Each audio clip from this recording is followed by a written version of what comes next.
How long do Magnum cases last when you start reloading them? That's kind of the question. We've got Kent Sakamoto here with us to talk about differences in brass and what you should look out for to not shoot it anymore. It's time to retire it. Right. So 7PRC. 7PRC, modern cartridge, modern firearms. It's all recently built. So unless there was a catastrophic problem of when the chamber was done, should be pretty good. Okay. Right? And life of that brass, it's going to be able to reload several times. So when you talk several times, like 2 to 3, 2 to 4, like, because if you're like me, like when I start to reload brass, like sometimes I miss things and it just starts to, I miss stuff. Really, most of it depends on how hot that you're loading it. If you're up near a maximum on powder charge, max pressure as well, case life is going to be reduced versus being lower down on that ladder. So if you take the average in the middle, which rarely anybody's going to be, but you should get 3 to 4 reloads out of it.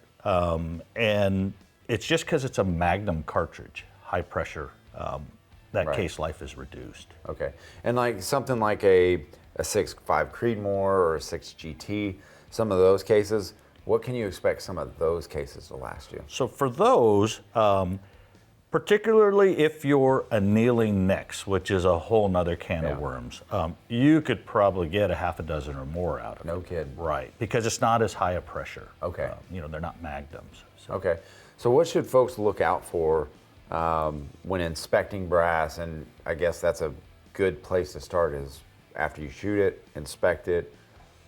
What are they looking out for? Right, so if you take fired brass, you're going to want to look for some real visual signs right away.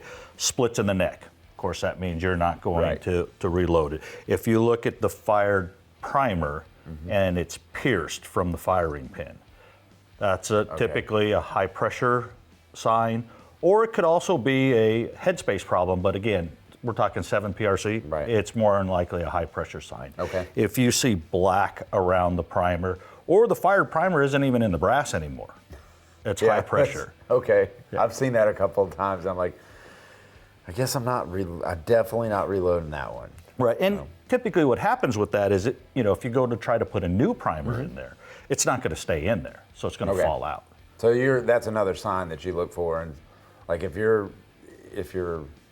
primer pocket is not holding those primers in securely, and you mentioned that when you're inserting that primer, you're gonna, if it's real loose. Correct. Probably not good. If you're using a hand priming tool versus using the press, you get more feel with a hand priming tool. But you'll feel resistance as that primer goes in when you're seating it. If there's virtually no resistance, it just pops right in. That probably means the primer pocket's been enlarged due to a pressure, high pressures, and it's not a good idea to try and finish reloading that case and shooting it. All right, so if you're wondering what to look out for when reloading brass, and if it's good or it's not, Kent's got you covered on what to look for. To see all of Gun Talk's content, go to guntalk.com, guntalktv.com, or sign up for the Gun Talk newsletter.